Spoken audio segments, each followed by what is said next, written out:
어제 그 소비자 물가가 전달보다는 이제 상승률이 0.5%포인트 둔화됐다고 하는데 많이 좀 물가가 잡히고 있다고 볼 수 있습니까? 그렇습니다. 최근에 이제 우리나라의 물가를 좌우하는 게 국제유가 동향, 네. 그리고 이제 농산물 가격이거든요. 네, 네. 근데 그게 지금 서로 다른 방향성을 좀 보이고 있습니다. 어쨌든 지난달 소비자 물가 지수는 1년 전에 비해서 3.3% 올랐습니다. 네, 네.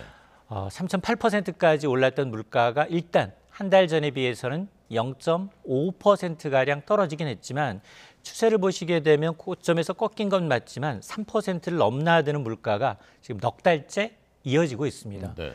왜냐하면 6월과 7월에는 한때 2%대까지 내려가서 야 정말로 물가가 좀 안정되나 싶었는데 역시 이제 국제 유가와 외부 변수인 국제 유가와 날씨를 막지 못했거든요. 네.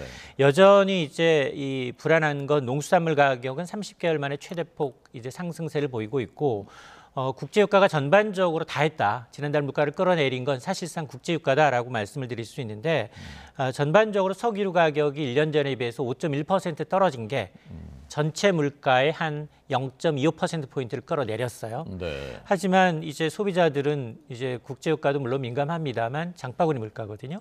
실제로 이제 마트에 가보시게 되면 농산물 가격, 과일 채소에 선뜻 손이 가지 않은 이유가 너무 비싸도 비싸다. 지난달 이 사과 가격은 지난 이제 10월에는 1년 전과 비교하면 가격이 70% 넘게 올랐어요. 네. 그런데 지난달에도 50%가 넘게 올랐습니다. 그러니까 지난해 같은 달보다 50% 오른 건가요? 맞습니다. 예. 1년 전과 가격을 비교한 수치인데요. 네, 네. 근데 이런 것만이 아니라 뭐 토마토라든가 파, 오이와 같은 작물들, 채소, 과일 가격이 두 자릿수 넘게 올라서 이게 이제 30개월 만에 가장 큰 폭으로 올라서 여전히 이제 체감하시는 분들은 야 물가 떨어졌다고 하는데 전혀 체감이 되지 않는다. 이런 먹거리 물가뿐 아니라 뭐 가공식품, 외식 물가, 전기세까지 다 올랐거든요. 네, 네. 이 교통비까지 오르다 보니까 아마 이제 체감하시는 분은 많지 않은데 그럼에도 불구하고 일단 정부의 입장은 뭐냐?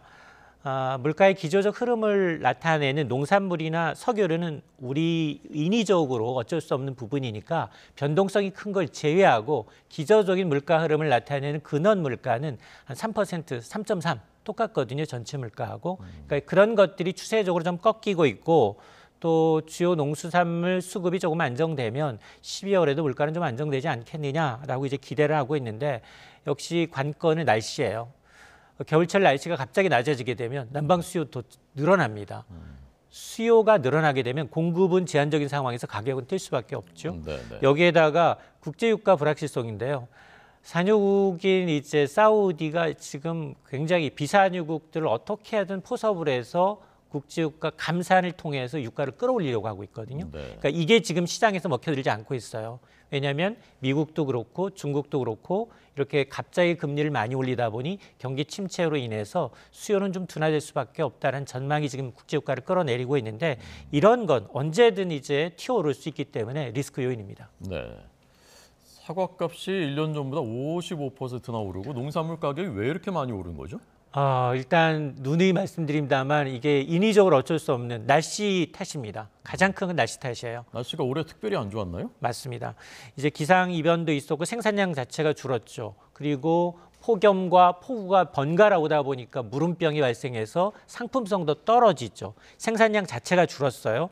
그러다 보니까 노지에서 재배하는 과일 가격은 1년에 한 번 수확하고 핵과일 나오는 내년까지 저장했다 먹어야 되는 품목이잖아요. 네, 네. 근데 이제 사과 같은 경우가 가장 많이 이제 생산량도 줄었고 그다음에 낙과 피해도 컸고 이러다 보니 계속해서 1년 전과 가격을 비교하게 되면 두세 배 이상 아마 치르고 있을 거예요. 네. 근데 문제는 뭐냐면 장 보러 가서 사과의 가격에 놀라서 대체로 사과 먹느니 차라리 뭐 겨울철이니까 과일 뭐 대체 과일로 이제 이 귤을 잡는다 하더라도 귤 가격도 오른다는 겁니다. 네. 대체 작물까지도 올라서 아마 이제 노지 과일의 경우에는 아마 내년 핵과일 나올 때까지는 가격이 계속해서 좀 오를 수밖에 없는 상황이고요. 네. 그러나 채소는 조금 상황이 좀 다른데 채소도 지금 이번에는 뭐 파, 오이 같은 게 30% 넘게 올랐어요. 30% 넘게 올랐지만 이런 이제 기온이 갑자기 내리고 일조량이 부족하게 되면 단기적으로 영향을 받지만 그러나 시설 재배의 경우에는 배추 같은 경우에도 1년에 수차례 재배가 가능하거든요.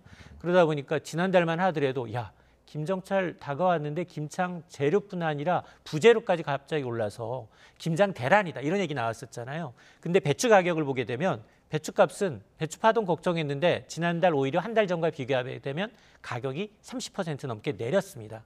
이 얘기는 아하 1년에 수차례 기간 재배, 뭐 하우스라든가 시설 재배를 통해서 재배할 수 있는 채소 가격은 약간 변동성은 있지만 잡을 수는 있겠구나.